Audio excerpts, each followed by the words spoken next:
नमो भगवते वासुदेवाय।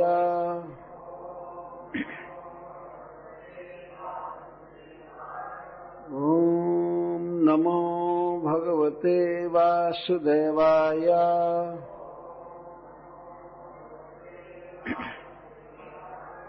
ॐ नमो भगवते वासुदेवाय।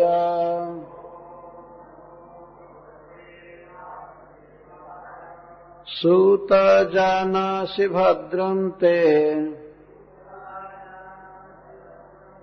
भगवान् सात्वतां पतिः। देवक्यां वसुदेवस्य जातो जस्य चिकीर्षया तन्नः शुश्रूषमाणानाम् अर्हस्यङ्गानुवर्णितुम्। यस्यावतारो भूतानां क्षेमाय च भवाय च आपन्नः संसृतिं घोरां जन्नाम विवशो गृणान्। ततः सद्यो विमुच्येत यद्विभेति स्वयं भयम्। यत्पादसंश्रयासुत मुनयः प्रशमायनः सद्यः पुनन्तुपस्पृष्टः स्वर्धुन्यापोऽनुसेवया। को वा भगवतस्तस्य पुण्यश्लोकेऽद्य कर्मणः शुद्धिकामो न शृणुयात् यशः कलिमलापहम्। सूत, हे सूत गोस्वामी, जानासि आप जानते हैं, भद्रम ते आपका परम हित हो, आपका मंगल हो। भगवान निरतिशय ऐश्वर्य आदि गुणों से संपन्न, सात्वताम भक्तों के और यादवों के पति ही रक्षक पालक। देवक्याम देवकी के गर्भ से, वसुदेवस्य वसुदेव जी की पत्नी के, जातः पुत्र बनकर प्रकट हुए, जस्य जिस, चिकीर्षया कार्य को करने की इच्छा से, तत् वह नः हम लोगों को, शुश्रूषमाणानां जो सुनने के लिए अत्यंत उत्कंठित हैं उनके प्रति, अर्हसि आप योग्य हैं, अनुवर्णितुं वर्णन करने के, यस्य जिनका, अवतारः अवतार, भूतानां ब्रह्मांड में स्थित जीवों के, क्षेमाय रक्षा के लिए, च और भवाय समृद्धि के लिए, च और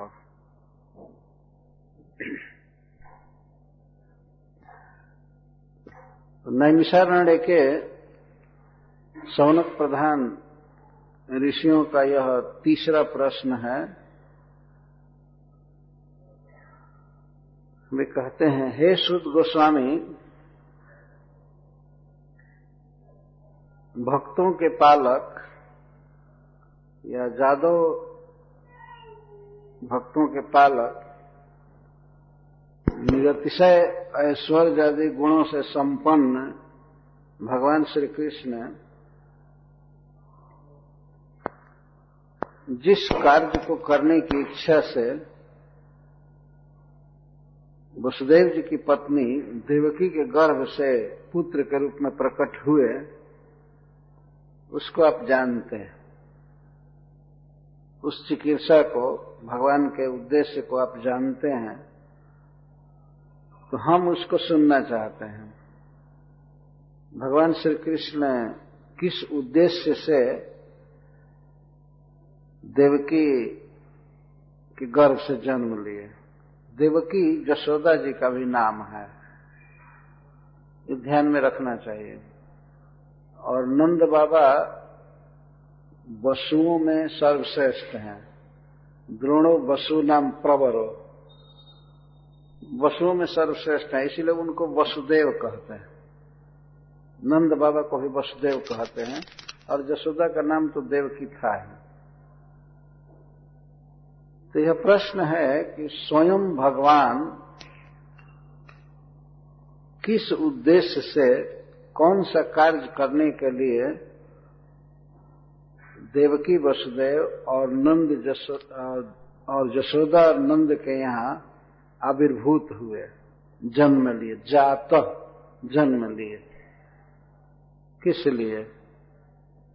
यह प्रश्न किया जा सकता है किस लिए। ये तो भगवान के अवतार का सर्वविदित प्रयोजन है कि परित्राणाय साधूनाम विनाशाय च दुष्कृताम धर्म संस्थापनार्थाय संभवामि जुगे जुगे।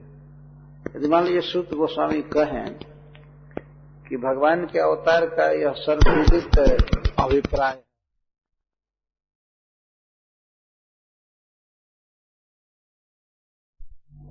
हरे कृष्ण,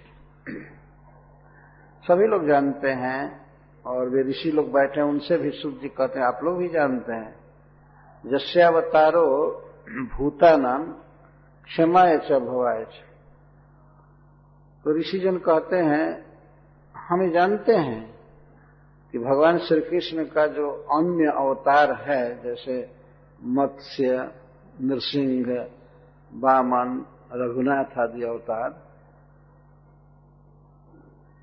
ये अवतार भगवान के होते हैं समस्त जीवों के क्षमाय च भवाय च, क्षेम के लिए और अभव के लिए। क्षेम का अर्थ है पालन पोषण, रक्षण, रक्षा करने के लिए होता है। परित्राणाय साधुना, तो जीवों के रक्षा के लिए होता है, विशेष करके भक्तों की रक्षा के लिए, और भक्तों के समृद्धि के लिए, उनके प्रगति के लिए होता है, उनका अभ्युदय करने के लिए। भाव, भाव का अर्थ होता है विकास या समृद्धि, इसके लिए भगवान का अवतार होता है। तो हमारा प्रश्न यह है कि स्वयं भगवान श्री कृष्ण क्यों प्रकट हुए पुत्र रूप में? अन्य जो अवतार होते हैं भगवान के, तो कभी कभी बिना माता पिता के हो जाते हैं, जैसे नृसिंह देव, किसी को उन्होंने अपने पिता के रूप में स्वीकार नहीं किया या मां के रूप में नहीं, वो पत्थर के स्तंभ को विदीर्ण करके आविर्भूत हो गए, प्रकट हो गए। यह भगवान बाराह देव किसी को अपने पिता के रूप में स्वीकार नहीं किया, ऐसे प्रकट हो गए।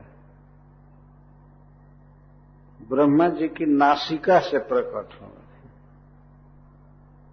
ब्रह्मा जी को एक बार छींक आई और छींक में उनके नाक से चना के बराबर एक सूअर का बच्चा उत्पन्न हुआ, और ब्रह्मा जी के देखते देखते विशाल पर्वत का रूप धारण कर लिए और गरजने लगा और समुद्र में प्रवेश किया।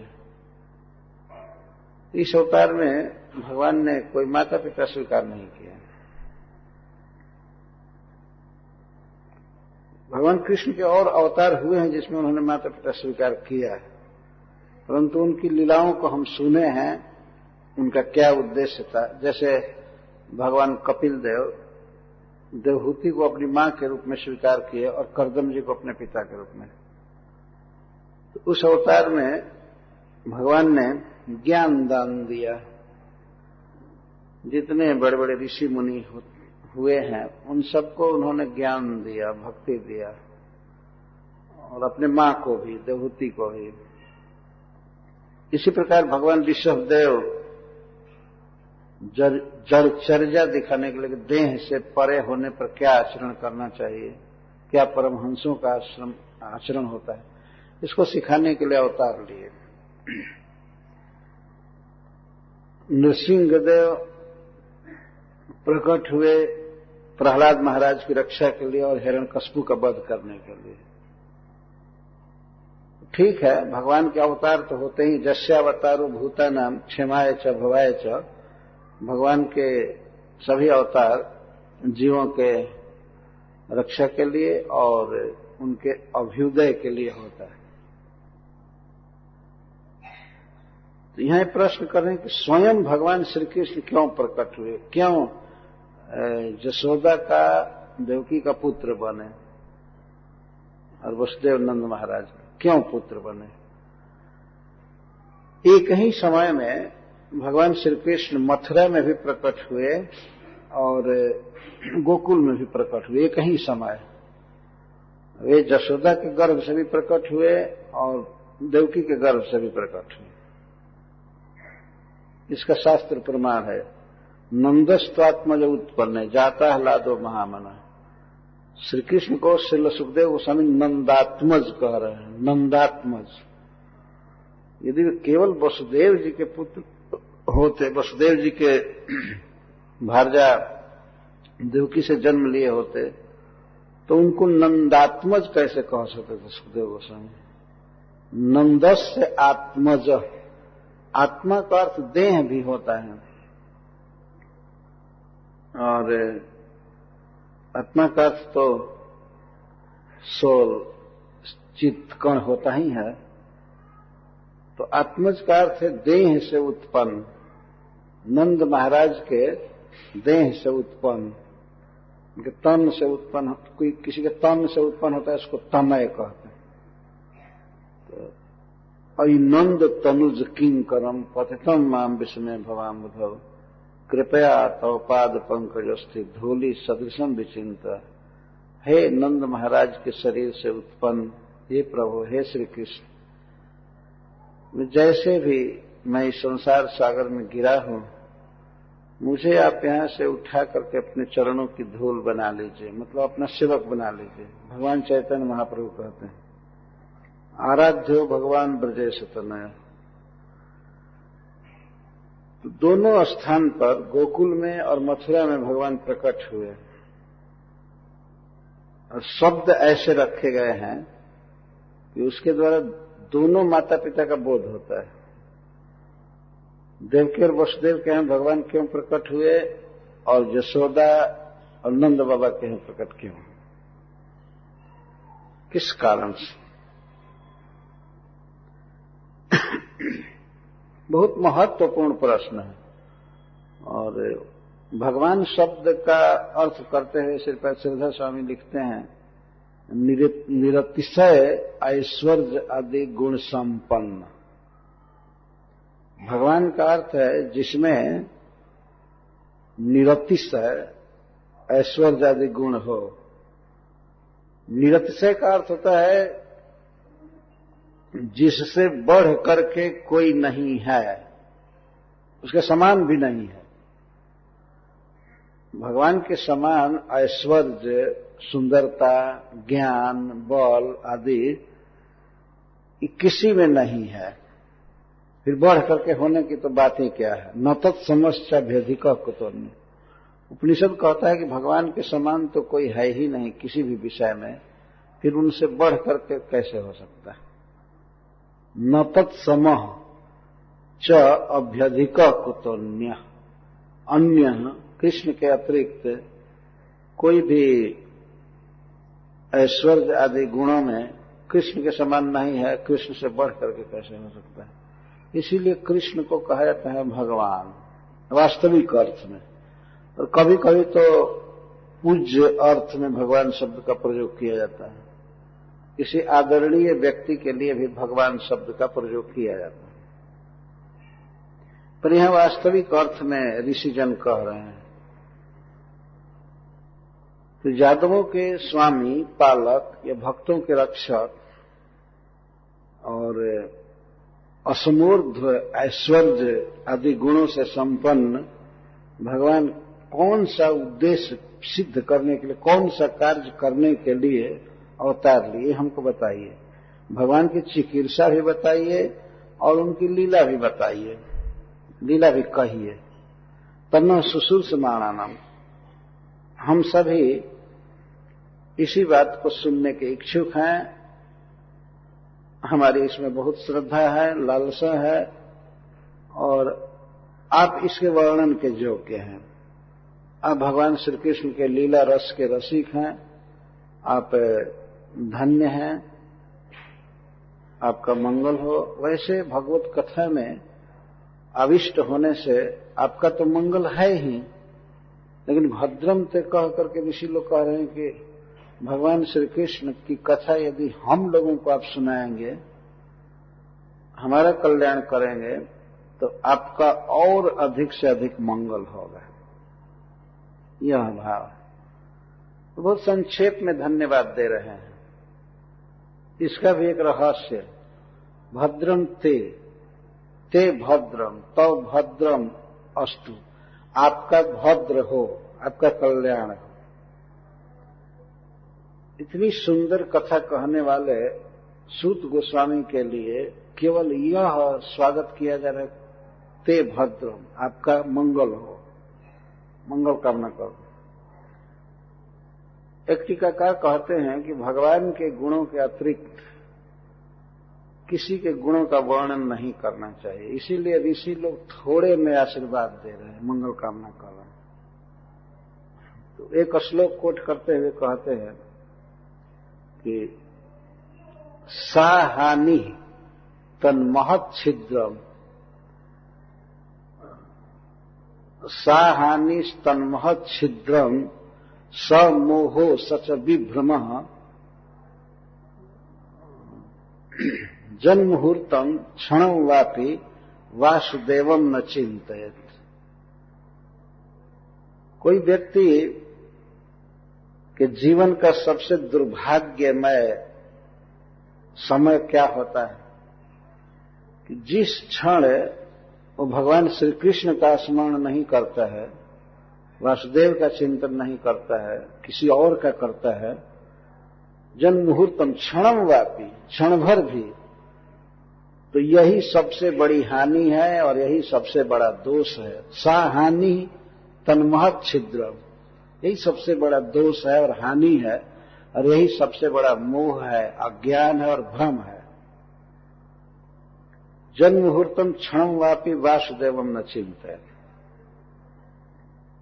इसलिए भगवान की कीर्ति रहते हुए किसी और के गुणों का वर्णन नहीं करना चाहिए। अतः ऋषि लोग ज्यादा शब्द न खर्च करके उनको कहते हैं भद्रम ते, थोड़ा में कह दी।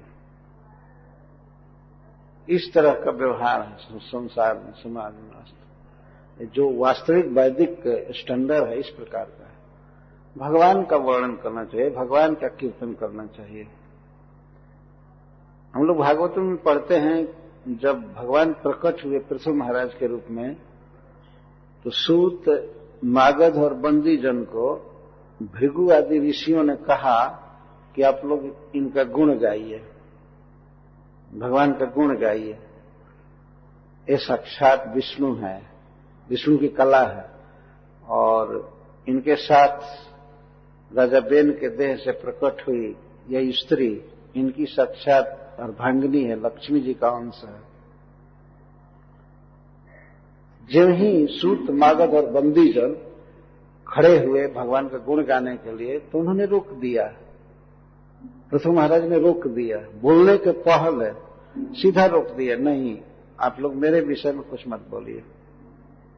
सत्युत्तम श्लोक गुणानुवादे जुगुप्सितम न स्तवयंति सभ्या।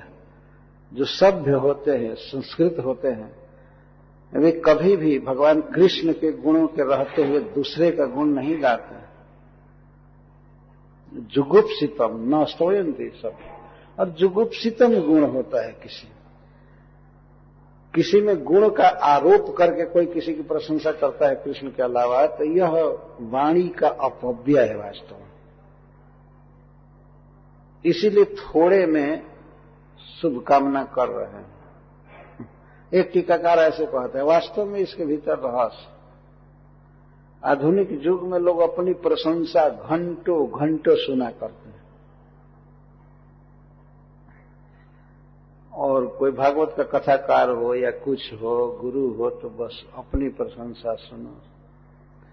इस तरह से इस युग में पतन हुआ है। भगवान के गुण और नाम रहते हुए विद्वान लोग दूसरे का गुण नहीं गाते। वो कभी कहता है, और कोई दूसरे का गुण गाता है तो ये हानि है, महान दोष है, अज्ञान है, भ्रम है। सा हानि स्तन्महत् छिद्रम स मोहो सच विभ्रम जन्म मुहूर्तम क्षणम वापी वासुदेवम न चिंतय। तो इस प्रकार थोड़े में लोग मंगल कामना कर रहे हैं और कहते हैं, तन्नो सुसुर समाना नाम अर्हस अंगानुवर्णितुम। हे सुत गोस्वामी, हम लोग भगवान श्री कृष्ण के अवतार के प्रयोजन, उनके जन्म के प्रयोजन और लीलाओं को सुनने के लिए उत्कंठित है। सुसुर समाना नाम, यही वास्तव में योग्यता है किसी व्यक्ति की।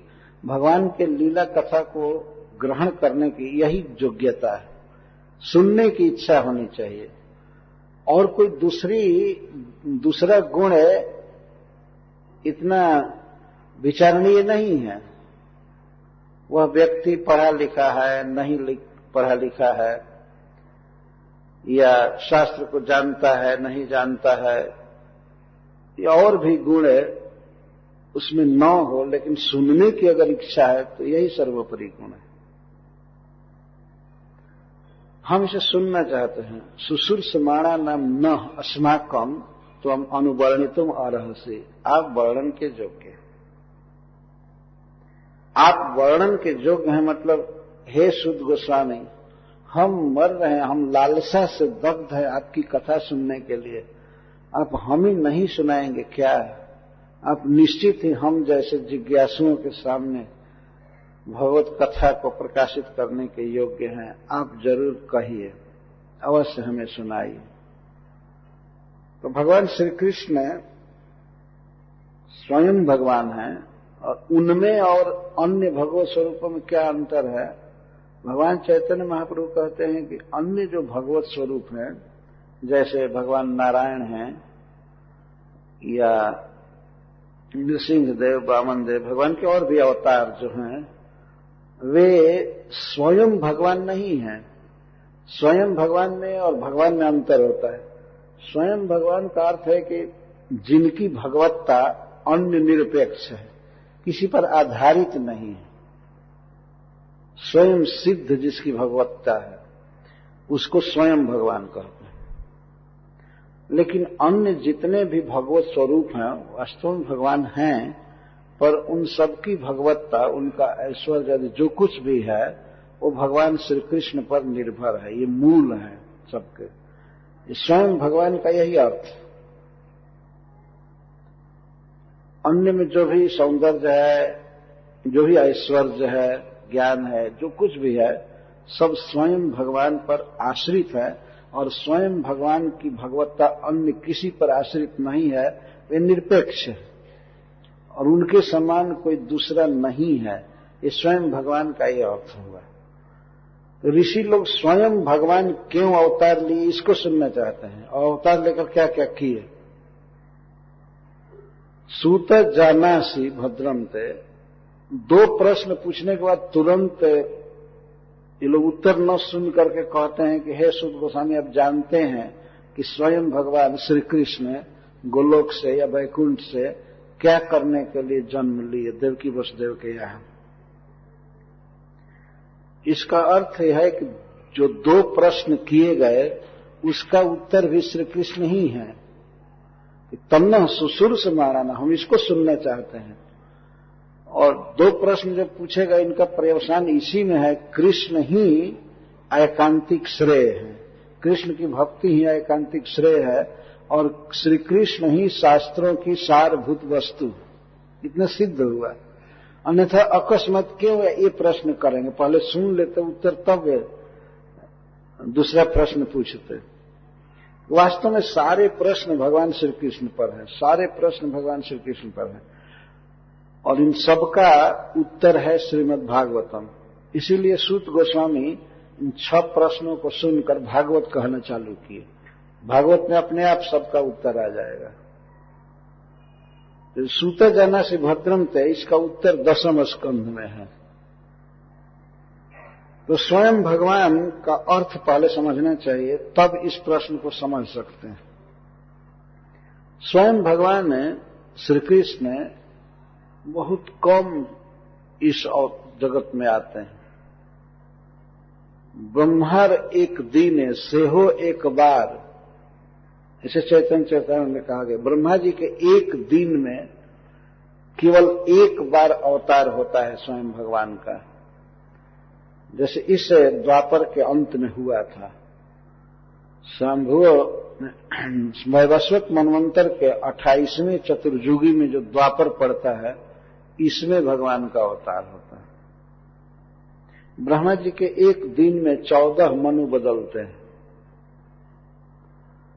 एक दिन में, और सहस्र युग, चारों युग जब 1000 बार बीतते हैं, चतुर्युग, एक एक युग नहीं, इसका अर्थ है कि 4000 बार सतयुग, 4000 बार त्रेता, 4000 बार द्वापर और कलयुग, 4-4 हजार वर्ष जब बीतते हैं तो ब्रह्मा जी का एक दिन होता है, एक दिन। और एक दिन में स्वयं भगवान केवल एक बार अवतार लेते हैं। चैतन्य चैतन्य में कहा गया है, ब्रह्मार एक दिन से हो एक बार अवतीर्ण हया करे प्रकट विहार।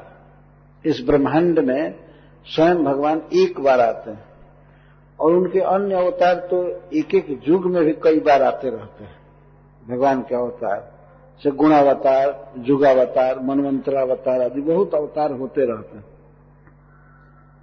तो भगवान श्री कृष्ण इस तरह से बहुत कम आते हैं। क्यों आए?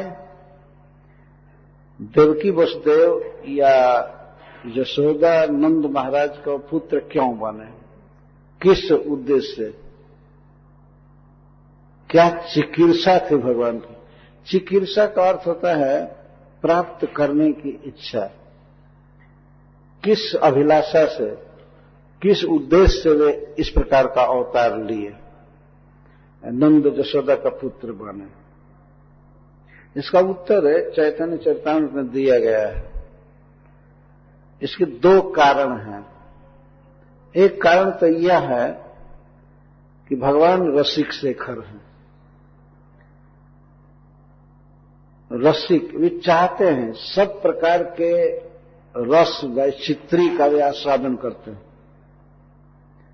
इतना ध्यान रखना चाहिए कि जो रस की बात कही जा रही है केवल अप्राकृत रस, प्राकृत रस नहीं, मैटेरियल रस नहीं। रस का अर्थ है चमत्कारी सुख। सब प्रकार के दिव्य अनिर्वचनीय सुख का भगवान आस्वादन करना चाहते हैं, रस का आस्वादन करना चाहते हैं। रसो वही सब, स्वयं रस हैं, पर भक्तों के भाव का भी बहुत आस्वादन करते हैं। तो वे रसिक शेखर हैं, सबसे बड़े रसिक हैं, रस का आस्वादन करते हैं। अतः रसिक शेखरत्व एक कारण है उनके अवतार लेने में। और दूसरा कारण है कृपालुत्व। भगवान बहुत करुण है। रसिक शेखर कृष्ण परम करुण, यही दुई हैते है इच्छा रुद्गम। श्री कृष्ण रसिक शेखर है और परम करुण है, इसलिए भगवान में इस इच्छा का उदय हुआ परम करुण। तो पहले रसिक शेखरत्व का विवेचन किया गया है चैतन्य चरितामृत में। श्री कृष्ण रस के आस्वादक हैं। जैसे कोई समर्थ व्यक्ति और पूर्ण स्वस्थ हो तो कई प्रकार के भोजन को करना चाहेगा, कई प्रकार के आस्वादन करना चाहेगा। तो भगवान अप्राकृत रस, भक्तों के प्रेम भाव का आस्वादन करते रहते हैं नया नया। लेकिन वैकुंठ में, गोलोक वृंदावन में उनकी ये वासना पूरी नहीं हुई, ये इच्छा पूरी नहीं हुई। कुछ रस के आस्वादन से वे वंचित रहते हैं। गोलोक में भगवान जन्म लेकर के वात्सल्य भाव का आस्वादन नहीं कर सकते, क्योंकि गोलोक में भगवान श्री कृष्ण किशोर अवस्था के रहते हैं। तो बाल्य और पौगंड अवस्था के अनुसार वे वात्सल्य भाव और सख्य भाव का आस्वादन नहीं कर पाते हैं। जो पौगंड अवस्था में सखाओं के साथ संबंध होता है, इस ब्रज की लीला में देखा गया, यह संबंध गोलोक में नहीं रहता है। गोलोक में कृष्ण किशोर हैं। तो भगवान ने सोचा कि मैं जन्म लेकर के अपने मां के हृदय में वात्सल्य भाव पैदा करूंगा और उस वात्सल्य भाव के रस का, वात्सल्य रस का मैं आस्वादन करूंगा। छोटे छोटे बच्चे जो मां की गोद में रहते हैं, मां का हृदय भरा प्यार वे पाते हैं। बच्चों को भी सुख होता है मां का वात्सल्य देख करके। तो भगवान इस सुख के लिए तरसने लगे गोलोक में। वहां तो जन्म ले नहीं सकते हैं, वहां इसके लिए भगवान विवश हैं। जन्म की लीला वहां नहीं कर सकते हैं गोलोक में। और पौगंड अवस्था में जो सखाओं के साथ उनका सख्य भाव है, इसका भी आस्वादन नहीं कर सकते। इसके लिए भगवान जन्म की लीला किए। अच्छा, जन्म भी वे किससे लेंगे? जो उनके नित्य माता पिता हैं, उनसे ही जन्म ले सकते हैं। क्योंकि श्रील जीव गोस्वामी जी कहते हैं कि भगवान हमेशा स्वस्वरूप शक्तिक सहाय है।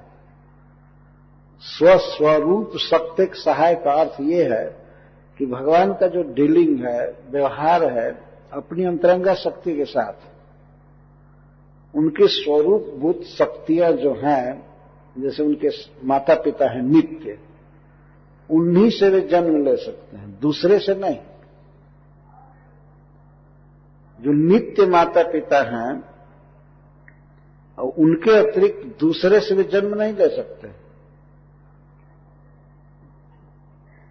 जैसे सूर्य है, सूर्य दूसरे के आंच से, ताप से या प्रकाश से प्रकाशित नहीं होता है, उसका वो अपना ही प्रकाश है, अपने प्रकाश से आलोकित।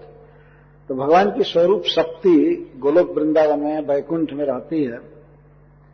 उस शक्ति परिकरों के रूप में और सब रूप में रहती है। गोपिकाओं के रूप में, मां यशोदा के रूप में, नंद बाबा के रूप में, सखाओं के रूप में, भिन्न भिन्न प्रकार के परिकर हैं। तो भगवान जब भी लीला करते हैं अंतरंग, तो अपने ही परिकरों के साथ करते हैं। परंतु व्यवस्था ये है कि वहां पर वे जन्म की लीला नहीं कर सकते, और उनके बिना वे इस प्राकृतिक जगत में जन्म भी नहीं ले सकते। इसीलिए अपने परिकरों को, जो भगवान के नित्य माता पिता हैं, उनको भगवान यथार्थ काल में जन्म देते हैं इस प्राकृतिक जगत में। तो नंद बाबा का जन्म पहले हुआ, माता यशोदा पहले प्रकट हुई, वसुदेव जी, देवकी जी, ये सब पहले प्रकट हुए। और प्रकट हुए, इनका विवाह भी देखा गया, भागवत में वर्णन है। और इसके बाद श्री भगवान इनके पुत्र बनते हैं। वात्सल्य भाव वहां भी है, परंतु उतना विकसित नहीं है। जब तक कोई बच्चा जन्म न ले किसी मां के गर्भ से, तो उसका वात्सल्य भाव स्वाभाविक नहीं हो पाता है। तो कभी कभी देखा जाता है कोई एडॉप्ट करता है, किसी पुत्र को ग्रहण करता है, लेकिन जिस मां ने जन्म दिया है, जन्म देने वाली मां के हृदय में जो वात्सल्य भाव होगा अपने पुत्र के लिए, वो ऐसा नहीं हो सकता है। इस जगत में भी देखा गया। तो अपने नित्य परिकरों को भगवान यहाँ जन्म देते हैं माता पिता को, और इसके बाद जन्म लेकर के वात्सल्य रस का उपभोग करते हैं। मां यशोदा के हृदय में जो प्रेम है, स्नेह है अपने बच्चे के लिए, भगवान उसकी याद करते हैं हमेशा। चैतन्य महाप्रभु कहते हैं कि भगवान श्री कृष्ण के शब्दों में कि माता मोरे पुत्र भावे करे न ताड़न अतिहीन ज्ञाने करे लालन न पालन। मेरी मां यशोदा, भगवान श्री कृष्ण कहते हैं, मेरी मां यशोदा मुझे अतिहीन ज्ञानवान जान करके, इसको देश काल का ज्ञान नहीं है, ये मिट्टी खा लेता है, सर्प को पकड़ने चलता है, अग्नि को पकड़ने चलता है, इसको कुछ भी ज्ञान नहीं है, अतिहीन ज्ञान करे लालन और पालन। मेरा लालन करती है, मेरा पालन करती है, और कभी कभी वो मारने की भी धमकी देती है, मुझे उखल में बांधती है। क्यों? मुझे अच्छा आदमी बनाने के लिए, चोर न हो, बदमाश न हो, इसके लिए हमको डांटती है, हमको डपटती है, उखल में बांधती है।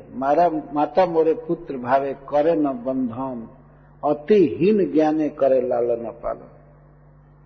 अतिहीन ज्ञान, बच्चा है, कुछ नहीं जानता है, मेरा लालन करती है, मेरा पालन करती है।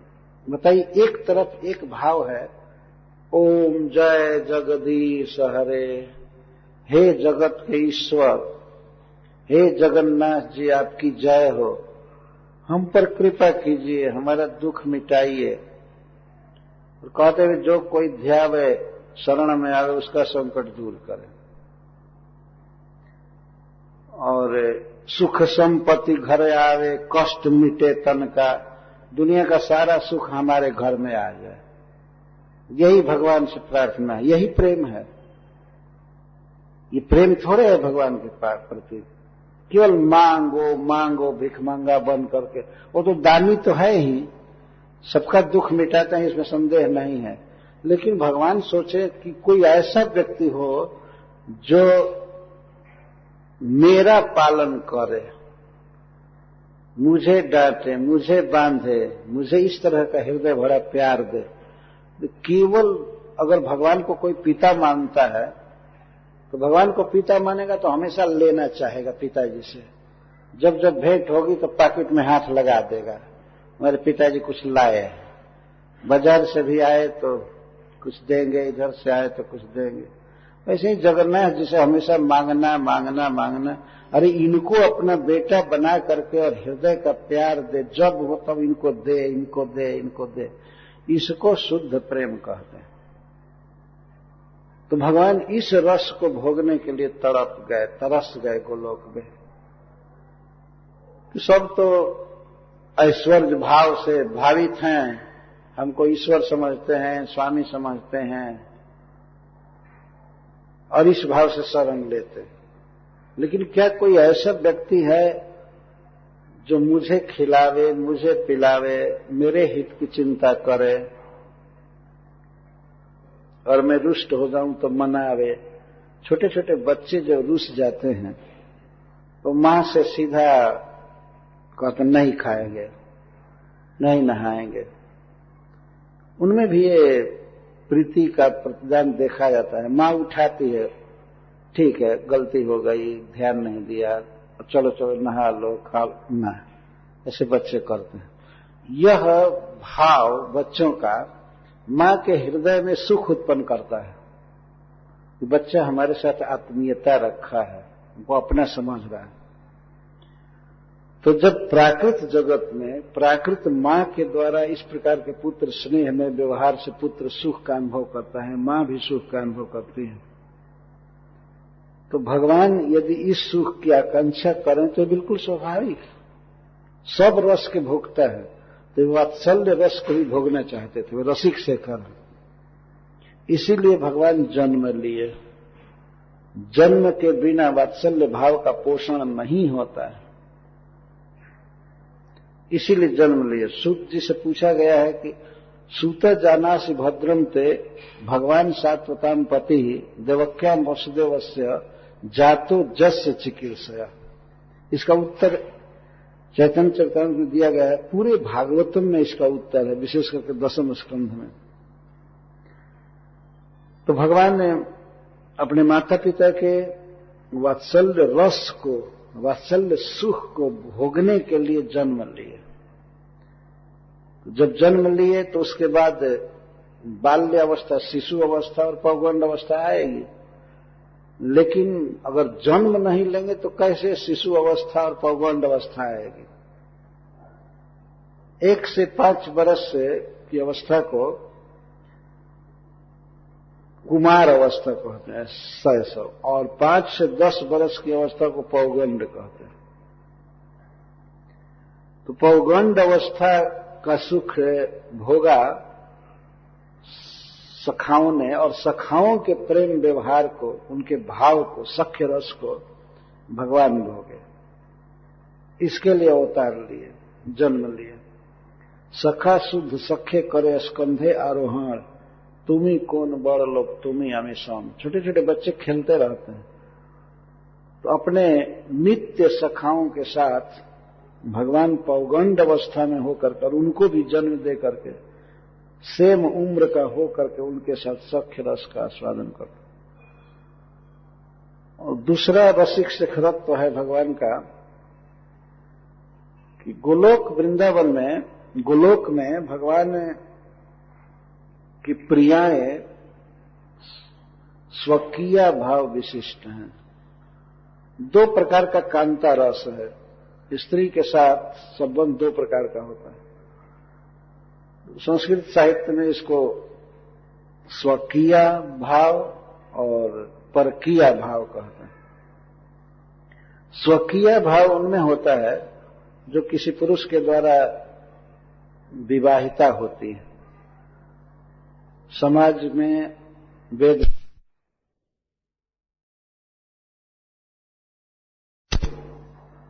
देखा गया है कि परकीय भाव में और स्वकीय भाव में बहुत अंतर होता है। स्वकीय पत्नी अपने पति के साथ दिन रात रहती है, तो साथ रहते रहते पति से उसे मिलने की बहुत उत्कंठा नहीं होती है, केवल साथ साथ रहने से।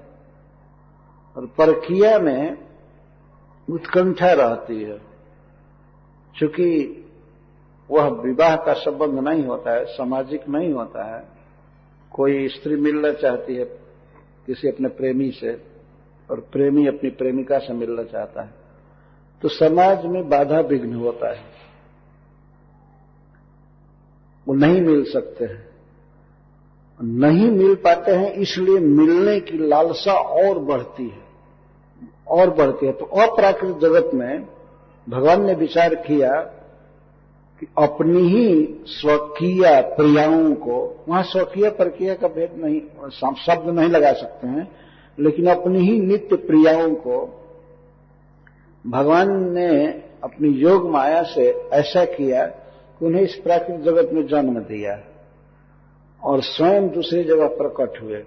और भगवान की स्वरूप शक्ति ने दोनों को भुला दिया। कृष्ण को भी यह स्मरण नहीं रहता था, ये भगवान की ही स्वरूप शक्ति कर रही है। वे नहीं जानते हैं कि हमारी नित्य प्रियाएं हैं गोपियां, और गोपियां ये नहीं जानते हैं कि हमारे नित्य प्रिय हैं, साथ साथ रहे। तो ये भावना होती है कि ये परम सुंदर हैं, परम सुंदर पुरुष हैं, गुणवान हैं, वीर हैं।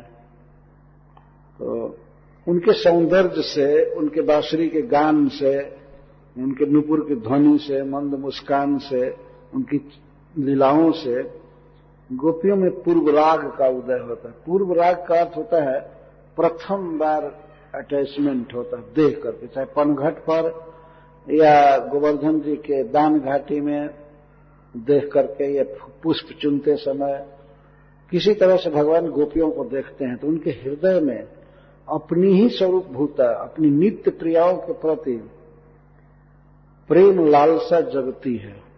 वो अप्राकृत लालसा है, इस प्राकृत जड़ जगत जैसा नहीं है, लस्ट नहीं है, काम वासना नहीं है, दिव्य विकार उसको कहते हैं, वो अद्भुत है।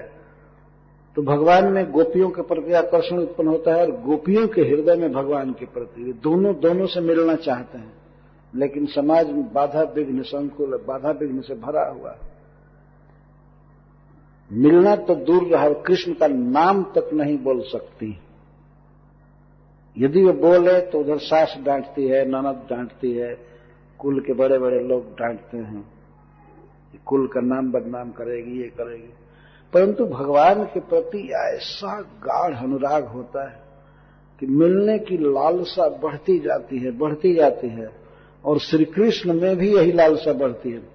तो लालसा जितनी बढ़ती है उतना ही आनंद का अनुभव होता है, नहीं मिलने पर भी। इस प्राकृत जगत में यदि स्त्री पुरुष को मिलने न दिया जाए तो यह बहुत बड़ा दुख है, लेकिन अप्राकृत जगत में अगर वो न भी मिले तो स्मरण ऐसा होता है, चिंतन ऐसा होता है कि उसके चलते सुख की और अभिवृद्धि होती है। तो उस व्यक्ति को ऐसा अनुभव नहीं होता है, लेकिन ये सुख है, लालसा बढ़ती है, आनंद बढ़ता है। तो भगवान श्री कृष्ण इसी आनंद की प्राप्ति के लिए और प्रेम वृद्धि के लिए परकीया रस का आस्वादन करना चाहते, परकीया भाव के रस का आस्वादन करना चाहते हैं। गोलोक में परकीया भाव का आस्वादन नहीं कर सकते, क्योंकि स्वकीय लीला भी नित्य लीला है भगवान की, वो अपनी नित्य प्रिया है, वो नित्य लीला है। नित्य लीला में परकीयापन की लीला वो कैसे कर सकते हैं? यह असंभव है गोलोक में। इसीलिए भगवान इस प्राकृत जगत में आए, यहां परकीय भाव की लीला करने के लिए। सूत गोस्वामी से जो प्रश्न किया गया, सूत जानास भद्रम ते भगवान सात्वताम पति देवक्याम वसुदेव से जातो जस चिकित्सया, तो यही कारण है। गोलोक में भगवान ये लीला नहीं कर सकते हैं, इस रस का आस्वादन उनको संभव नहीं है, इसलिए सर्वोत्कृष्ट इस रस का आस्वादन करने के लिए प्राकृत जगत में आए यहां पर इतनी बात है कि गोपियों के बिना, अपनी नित्य प्रियाओं के बिना वे स्वकीय परकीय रस का आस्वादन कर ही नहीं सकते। तो उन्हीं की प्रियाएं इस जगत में अवतीर्ण हुई और इस तरह से पूर्व राग हुआ। पूर्व राग के बाद प्रेम बढ़ता गया, इसके बाद रास विहार आदि लीलाएं हुई। इस प्रकार भगवान श्री कृष्ण ने अपनी बहुत बड़ी लालसा को पूरा किया, बहुत बड़ी उत्कंठा को पूरा किया, रास नृत्य करके या फूल तोड़ते समय उनको छिड़खानी करके, ये फूल तुम्हारा नहीं है, हमारा है, ये दो दही नहीं बेच सकती हो, दही छीनकर खा जाना, या पानी भरने में अवरोध करना, ये सब प्रेम की लीलाएं थी। गोपियों में और श्री कृष्ण में नित्य उत्कंठा बनी रहती थी मिलने के लिए। इसका आस्वादन किया भगवान ने ब्रज में, जिसकी कथा श्रीमद् भागवतम 10वें स्कंध में दी गई है। तो बहुत रहस्य की बात है। भगवान ने सोचा, ये चैतन्य चरितामृत में लिखा गया है कि यही सब शुद्ध भक्त लैया करिमु अवतार, करीब विविध विधि अद्भुत विहार, बैकुंठ ठादे नहीं जय जय लीला ल प्रचार, से सब लीला करीब जाते मोर चमत्कार। जो गोलोक में मैं लीला नहीं कर पाता हूं, वो सारी लीलाएं अपने इन्हीं परिकरों को लेकर के करूंगा। प्राकृत जगत में, मटीरियल जगत में ऐसी लीला करूंगा, ऐसा सुख प्राप्त करूंगा कि मुझे भी चमत्कार होगा, मुझे भी आश्चर्य होगा, बहुत बड़ा सुख। भगवान ने कहते हैं कि मैं इनके साथ विहार करूं, करीब विविध विधि अद्भुत विहार, और अपनी मेरी योग माया, मेरी स्वरूप शक्ति ऐसा प्रभाव डालेगी कि गोपियों को भी पता नहीं चलेगा कि हम इनकी नित्य प्रिया हैं, और हमको भी पता नहीं चलेगा कि हमारी ये नित्य प्रिया है, मैं इनका नित्य प्रिय हूं और मेरी नित्य प्रिया है। दोनों के रूप गुण से दोनों का मन लुब्ध होगा। कृष्ण के रूप और गुण से गोपियों का, गोपियों के रूप और गुण से भगवान का मन लुब्ध होगा। दोनों का मन लुब्ध होगा, दोनों में उत्कंठा की वृद्धि होगी, लेकिन कभी मिलन होगा कभी नहीं होगा। तो इस कारण से मिलने की लालसा बहुत प्रदीप्त रहेगी। तो इस सुख का मैं आस्वादन करना चाहता हूं। भगवान ये विचार कर रहे हैं गोलोक में। यह सुख है परकीया भाव का, गोलोक में नहीं है।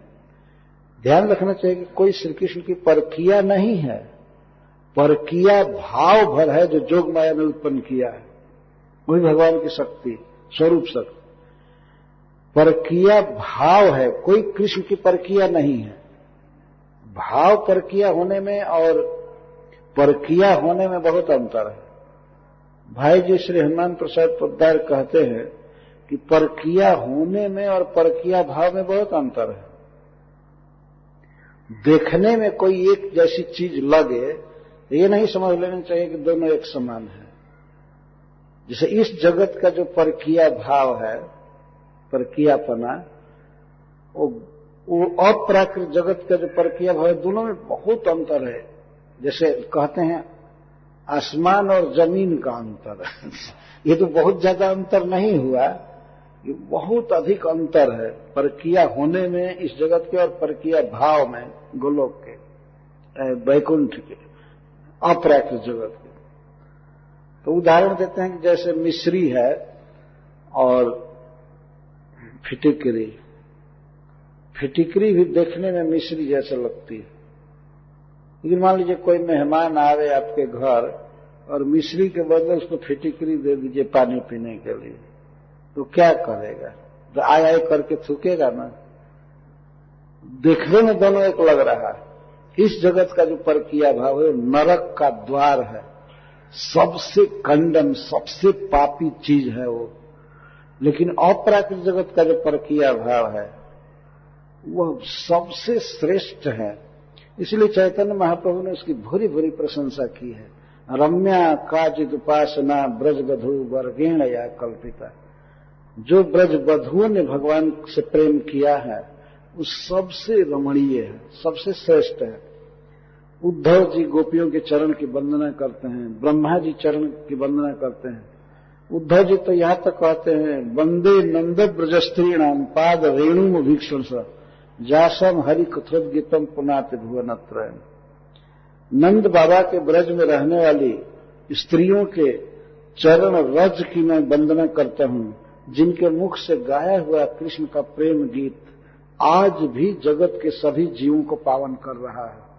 जो भी गोपियों का गीत सुनता है तो श्री कृष्ण से शुद्ध प्रेम करता है, उसकी भुक्ति मुक्ति की वासना सदा के लिए मिट जाती है। तो इसको कहते हैं पुनाति भुवनत्रयम्। तीनों जगत में जितने भी जीव हैं जिनमें किसी भी प्रकार की वासना है, गोपियों के मुख से गाया हुआ प्रेम गीत सुन करके उनकी वासना मिट जाती है, पवित्र हो जाती है। तो बहुत पवित्र भाव है। भगवान श्री चैतन्य महाप्रभु इस बात को कहते हैं। तो भगवान श्री कृष्ण इस परकीया भाव के रस का आस्वादन करने के लिए देवकी वसुदेव के यहाँ जन्म लिए, यशोदा और नंद के यहाँ जन्म लिए। और गोपियों का भी जत्र तत्र जन्म हुआ, किसी का बरसाने में, किसी का चिकसौली में, किसी का कहीं, किसी का कहीं। आप सुने हैं सभी सखियों का आसपास जन्म हुआ। थोड़े ही दूर दूर में सबका आविर्भाव हुआ, जिससे कृष्ण को देख सके। गोचारण करके लौटते समय या पानी भरते समय या फूल चुनते समय वे श्री कृष्ण को देख सके। श्री कृष्ण गोचारण करते थे उस क्षेत्र में,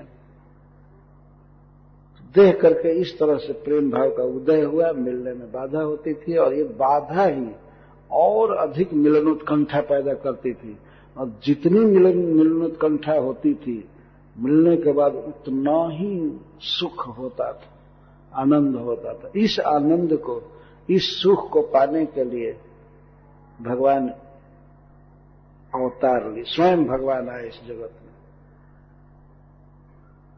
इसी रहस्य को खुलवाने के लिए यह प्रश्न किया गया है।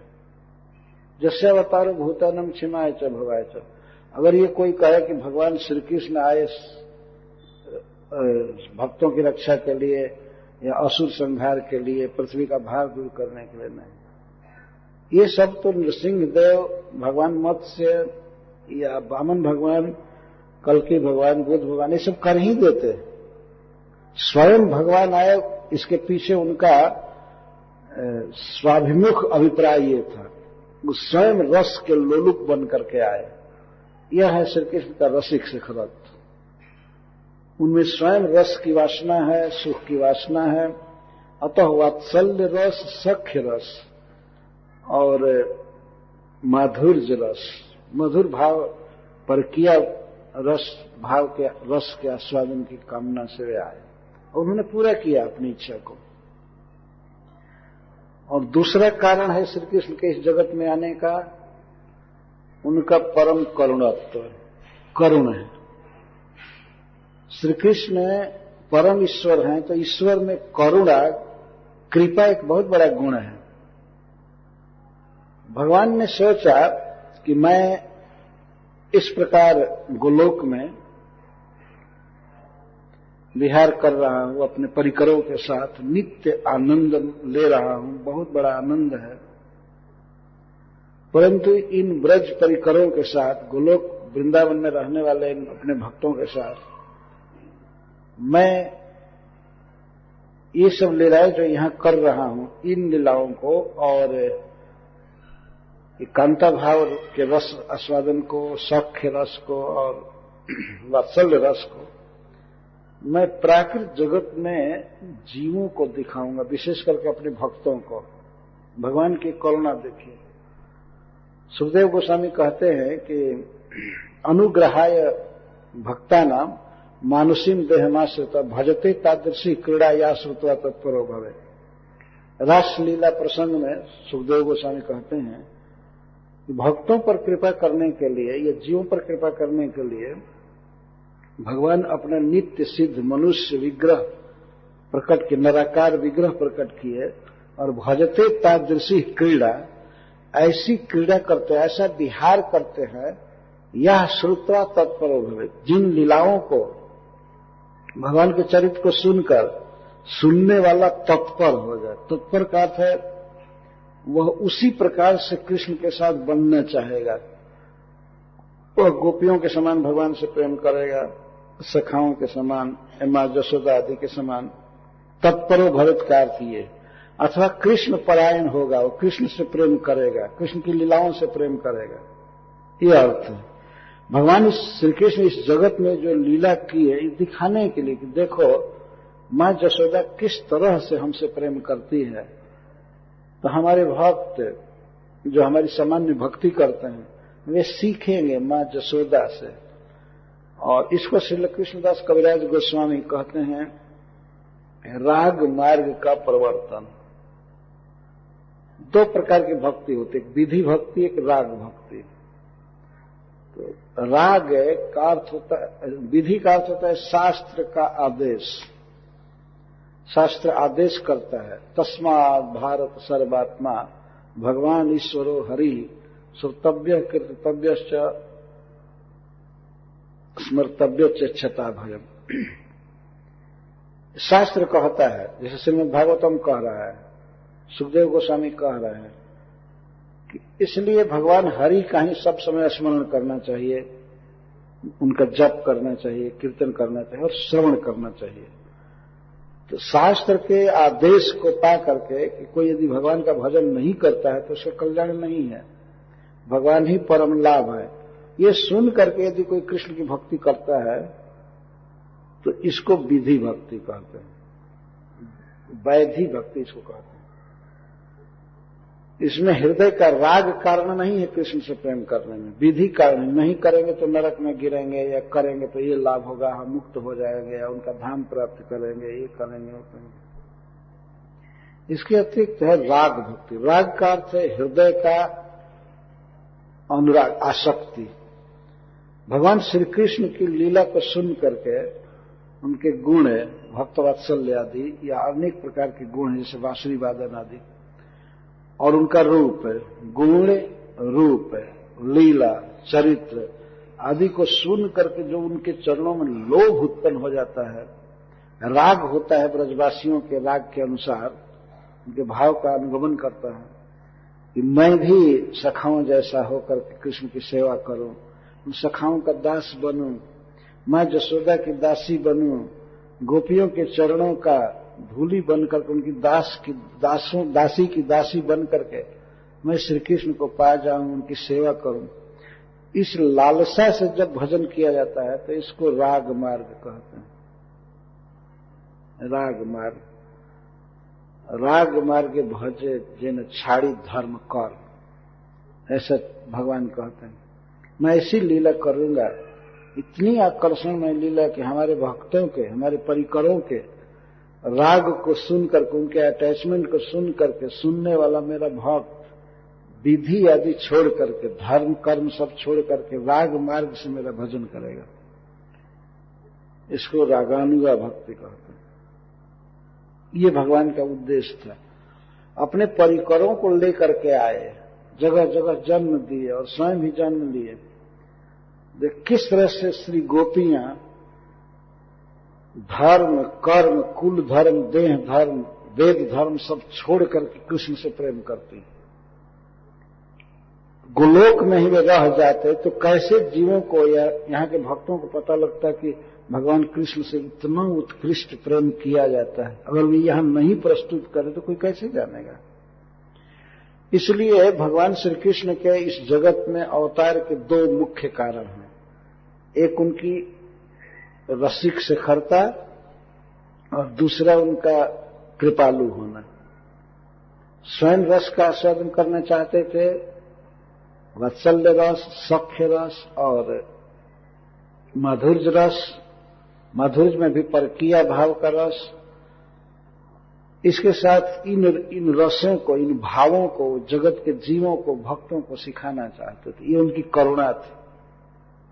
ये भगवान का सबसे बड़ा दान है। अगर इस जगत में वे आकर के ब्रज में नाचे हैं और गोपियों से प्रेम की लीला किए हैं, सखाओं से किए हैं, मां जसोदा के गोद में क्रीड़ा किए हैं, उसके वात्सल्य रस का आस्वादन किए हैं, तो यह जीवों के प्रति करुणा है। भगवान दिखाना चाहते हैं। सबसे बड़ा उत्कृष्ट दान है भगवान का यह कि इस प्रकार के ब्रजवासियों जैसा प्रेम भगवान के प्रति उत्पन्न हो तो किसी भी जीव के लिए परम पुरुषार्थ यही है। यही तो परम फल परम पुरुषार्थ, जार आगे तृण तुल्य चारि पुरुषार्थ। भगवान चैतन्य महाप्रभु कहते हैं कृष्ण के चरणों में ब्रजवासियों जैसा प्रेम होना यही है परम पुरुषार्थ, जिसके आगे चारों पुरुषार्थ धर्म अर्थ काम मोक्ष तृण तुल्य रास्ते में पड़े हुए खर पात की तरह है। चारों पुरुषार्थ यह परमानंदमय है। यह भगवान को भी सुखी करता है यह प्रेम, और जिसके हृदय में है उस तो सुखी होता ही है। तो श्री कृष्ण इस प्रेम के आलंबन है और जीव भी आलंबन है, भक्त भी आलंबन है। जैसे कोई लता बढ़ती है तो लता के रोपण के लिए जमीन चाहिए, उसको थाल आया, आल बाल कहते हैं संस्कृत में, आल बाल, जहां वो लता टिकी रहती है इसको आश्रय आलंबन कहते हैं। और वो लता बढ़ करके किसी वृक्ष में लिपट करके आगे बढ़ती है तो उसको विषयालंबन कहते हैं। प्रेम के विषय कौन है? श्री कृष्ण। श्री कृष्ण से प्रेम किया जाता है और आश्रय आलंबन होता है भक्त का हृदय, भक्त आश्रय आलंबन होता है। तो भगवान तो उस प्रेम फल को खाते हैं, वो तो सुखी होते ही हैं, लेकिन जिसके हृदय में प्रेम है वो भगवान से भी ज्यादा सुख का अनुभव करता है। ये चैतन्य चरितामृत में कहा गया, जिसके हृदय में कृष्ण के प्रति प्रेम है वो कृष्ण से अधिक आनंद प्राप्त करता है। इसी सुख को लेने के लिए भगवान स्वयं श्री कृष्ण आश्रय आलंबन बने चैतन्य महाप्रभु के रूप में। भगवान श्री कृष्ण सोचते हैं कि मैं तो भगवान रहते रहते बहुत घाटा में चल रहा हूं, हमसे अधिक तो हमारा भक्त आनंद ले रहा है। कृष्ण मेरे प्रिय है, सखा है, प्रियतम है, स्वामी है, या कृष्ण मेरा पुत्र है। इन भावों में जो भक्त को सुख मिलता है उस सुख का तो मुझे थोड़ा भी आस्वादन नहीं। तो भगवान इसीलिए भक्त बन गए, आश्रय आलंबन बने इस सुख को लेने के लिए। ब्रजवासियों के प्रेम सुख को पाने के लिए भगवान आश्रय आलंबन बने, तो भक्तों को बहुत सुख होता है। यह सुख पा सके इस जगत के जीव, और विशेष करके भगवान के भक्त, इसके लिए उन्होंने ब्रज की लीला इस जगत में प्रकट किया। यदि वास्तव में ब्रज की लीलाओं को संभाल करके अगर कहने वाला व्यक्ति हो तो सुन करके तुरंत प्रेम छलछला जाता है भगवान के प्रति। ये देखा गया है, ये महद अनुभव है, बड़े लोगों का अनुभव है। इसके लिए परम करुण होने के कारण करुणावश भगवान इस लीला को यहां प्रकट किए, इस जगत में प्रकट किए। सुत गोस्वामी से पूछा गया तृतीय प्रश्न इस बात को सूचित करता है। लोग क्या क्या लीला किए इसके लिए वो पूछ रहे हैं। तन्न सुशीर्ष माणा नाम अरहस अंगानुवर्णितुम जस्यावतारो भूता नाम क्षमाय च भवाय च। हे सुत गोस्वामी, हम लोग इसी को सुनना चाहते हैं। भगवान जिस उद्देश्य से इस जगत में आए और जो उन्होंने लीला किया, अपनी इच्छा को पूरा किया, परमानंद घन भगवान भी आनंद लिए जिन लीलाओं को, वो हम सुनना चाहते हैं। भगवान ने बहुत लीला किया ब्रज में, मथुरा में। मथुरा तो ब्रज में ही माना जाता है। मथुरा के परिकर ब्रज के परिकर नहीं माना जाते हैं, लेकिन मथुरा लीला का मतलब होता है ब्रज लीला। तो मथुरा में, द्वारका में, कुरुक्षेत्र में इधर उधर भगवान ने लीला किया। और जगह की लीला तो वे जगत के हित के लिए किए, लेकिन ब्रज की लीला जगत के हित के लिए और अपने भी गरज से किए, अपने सुख के लिए किए। इतनी मधुर लीला है, इसको हम सुनना चाहते हैं। जब श्रोता अपनी श्रवण लालसा को व्यक्त करता है तब भगवत लीला को कहने वाले का उत्साह बढ़ता है।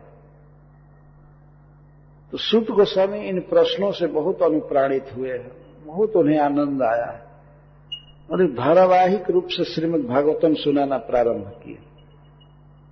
प्रश्न इतने सुंदर हैं, डायरेक्ट भगवान कृष्ण पर हैं। इसीलिए सूत जी प्रश्न का उत्तर देते हुए कहते हैं,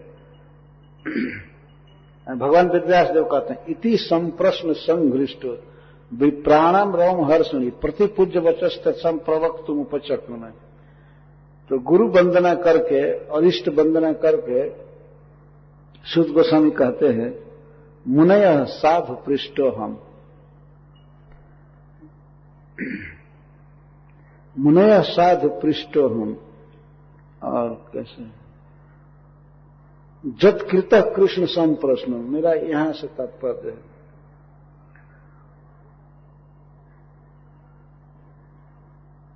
भवद्भिर लोक मंगलम, मुनय साधु पृष्ठ हम भवद्भिर लोक मंगलम जत्कृत कृष्ण संप्रश्नो जनात्मा संप्रसिद्ध। स्पष्ट कह रहे हैं कि जत्कृत कृष्ण संप्रश्नो, कृष्ण संप्रश्न का अर्थ है कि कृष्ण के संबंध में आप लोगों ने सम्यक प्रश्न किया है, या आपका प्रश्न साक्षात कृष्ण है, यह भी इसका अर्थ है। आपके प्रश्न में और कृष्ण में भेद नहीं है, कृष्ण ही प्रश्न बन करके आए हैं, अतः उत्तर कृष्ण होंगे इसका। कृष्ण के विषय में आप लोगों ने बहुत अच्छा पूछा और इसी से लोक मंगल होगा, जनता का हित इसी से होगा। मनुष्यों का हित करने के लिए अनेक उपाय हैं, लेकिन सबसे बड़ा उपाय है भगवान श्री कृष्ण के विषय में पूछना और बोलना और सुनना। लोक हितम भवद्भिर, मुनय साधु पृष्ठ हम भवद्भिर लोक मंगलम। लोक मंगलम का तो लोक मंगलम। इस संसार में देखा गया है कि जगत के हित के लिए, मंगल के लिए अनेक क्रियाएं की जाती है। अनेक संघ हैं, ऑर्गेनाइजेशंस हैं, बहुत संस्थाएं हैं, बहुत जुगाड़ है। मनुष्य मिल करके मंगल करना चाहता है, ये काम करो, ये काम करो, इससे जगत का मंगल होगा। हम लोगों से कभी कभी लोग कहते हैं, तुम लोग समाज के लिए क्या कर रहे हो? ये कथा समाज के लिए ही हो रही है ना, इस समाज के लिए कथा हो रही है। भगवत कथा से, कृष्ण कथा से ही संसार का मंगल हो सकता है, और कोई उपाय नहीं है। सुखदेव गोस्वामी तो साफ कहते हैं, भगवान उत्तम श्लोक के गुण कथा के बिना अन्य कोई उपाय नहीं है जगत को शांति देने के लिए, कोई उपाय नहीं। और भव सिंधु तरने के लिए नान्य प्लव, अन्य कोई प्लव है ही नहीं, अन्य कोई उपाय नहीं है, यही एकमात्र उपाय है। अशेष संक्लेश समम विधत्ते गुणानुवाद श्रवणम मुरारे। मुरारी के गुणों का कथन सुनना यह मनुष्य के अशेष संक्लेश का शमन कर देता है, समस्त दुख को मिटा देता है। यही है लोक मंगल। और अज्ञान बस लोग समझते हैं कि हम मंगल कर रहे हैं, हम मंगल कर रहे हैं, हम मंगल कर रहे हैं, लेकिन वास्तविक मंगल तो जो लोग कथा कहते हैं वे कर रहे हैं। सच्चा मंगल जीव का, सच्चा हित, भगवान कृष्ण के बारे में बोलना, कहना, सुनना, यह इसी से संसार का मंगल हो सकता है। नैमिषारण्य में भगवान की कथा सुनने के लिए उत्सुक ऋषियों के प्रश्न को सुनकर सूत जी कहते हैं कि भवद्भि लोक मंगल जत्कृतः कृष्ण संप्रश्न जनात्मा सुप्रसिद्ध। भगवान के कथा के श्रवण कीर्तन से ही जीव का मन सुखी होगा, अपने स्वरूप में होगा, शांत होगा। यही सबसे बड़ा उपाय है विश्व का मंगल करने के लिए। भागवत प्रमाण है, बहुत भी लोक मंगलम। विश्व में जितने भी जीव हैं सबका मंगल इसी से होगा। एक बार श्रील प्रभुपाद जी से पूछा गया कि प्रभुपाद जी, संसार में इतना क्राइम बढ़ रहा है, इसका उपचार क्या है, कैसे क्राइम रुकेगा? सरकार में और सब जगह क्राइम रोकने का बहुत बहुत उपाय किया जाता है, क्राइम न रुके, ये न रुके, अपराध न हो, लेकिन बढ़ता ही जा रहा है ना। संसार में क्राइम बढ़ता जा रहा है।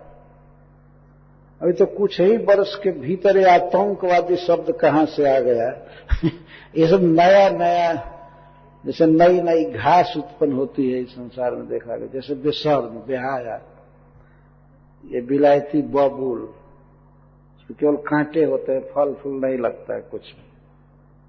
और इस प्रकार के अनेक घास, पता नहीं विदेशी लोग क्या क्या भेज दिए, यहाँ अनवांटेड प्लांट सब जम रहे हैं। तो इसी तरह से पॉपुलेशन में भी, मनुष्यों में भी अनवांटेड ये आतंकवादी और ये दुष्ट, चोर, बदमाश, दूसरे का धन लूटने वाले, दूसरे की स्त्री के प्रति निगाह बुरी रखने वाले, जुआरी, शराब, ये सब भर रहे हैं इतना, उनकी बुद्धि शुद्ध नहीं हो रही है। और मनुष्यों में जो मनीषी हैं, विचारवान हैं, वे बेचारे लगे हुए हैं कि कैसे ये सब खत्म हो, कोई जुआरी न रहे, कोई शराबी न रहे, कोई परस्त्रीगामी न हो, कोई मांस न खाए। कुछ संस्थाएं ऐसी पड़ी हुई है, मांस न खाए, ये न खाए, न खाए, सभी सबका मंगल सोचें, कभी किसी को दुख न हो, सर्वे भवन्तु सुखिनः, सर्वे सन्तु निरामया, सर्वे भद्राणि पश्यन्तु मा कश्चित् दुर्भाग् भवेत्। ये सब बोला जाता है, कहा जाता है, लेकिन संसार की हालत दिन पर दिन बिगड़ती जा रही है। तो प्रभुपाद से पूछा गया कि प्रभुपाद जी कैसे क्राइम रुकेगा? तो प्रभुपाद जी सीधा कहते हैं कि अमेरिका में बोल रहे हैं, कहते हैं कि अमेरिकन गवर्नमेंट को चाहिए कि एक क्राइम रोकने के लिए एक प्रसाद डिपार्टमेंट बनावे। प्रसाद बनाना भगवान को, ह्यूज मात्रा में प्रसाद बने, भोग बने, भगवान को अर्पित हो, और वो प्रसाद लोगों को बांटा जाए। और हरिनाम कीर्तन डिपार्ट सरकार में होना चाहिए, जो चारों तरफ कीर्तन की व्यवस्था करे। लोग कीर्तन करें, क्राइम मिट जाएगा। ये सरकार को चाहिए कि एक कीर्तन डिपार्टमेंट हो और एक कीर्तन मंत्री बने। जैसे और बातों के लिए मंत्री बनते हैं। अब कल ही में अखबार में बांचा हज मंत्री। ठीक है, धार्मिक कार्य के लिए मंत्री हो तो कीर्तन के लिए भी मंत्री होना चाहिए, डिपार्ट होना चाहिए। लोगों को सुविधा देना, कीर्तन करें, प्रसाद देना, गांव गांव नगर नगर सब जगह सब लोग कीर्तन करें। तो प्रभुपाद जी कहते हैं कि प्रसाद खाने से और कीर्तन करने से क्राइम एकदम मिट जाएगा, शांत हो जाएगा विश्व। यही उपाय बताते हैं और ये बिल्कुल समीचीन है, ये वैज्ञानिक विधि है वास्तव में। तो यहां पर बताया जा रहा है कि अगर जीव का मंगल करना है, उसे सब दुख से मुक्त करना है और सारा सुख देना है, उसे परमानंद देना है, तो भगवान की कथा कीर्तन में रमना चाहिए। यही लोक मंगल करेगा, लोक का हित करेगा। तो यहां तक मैं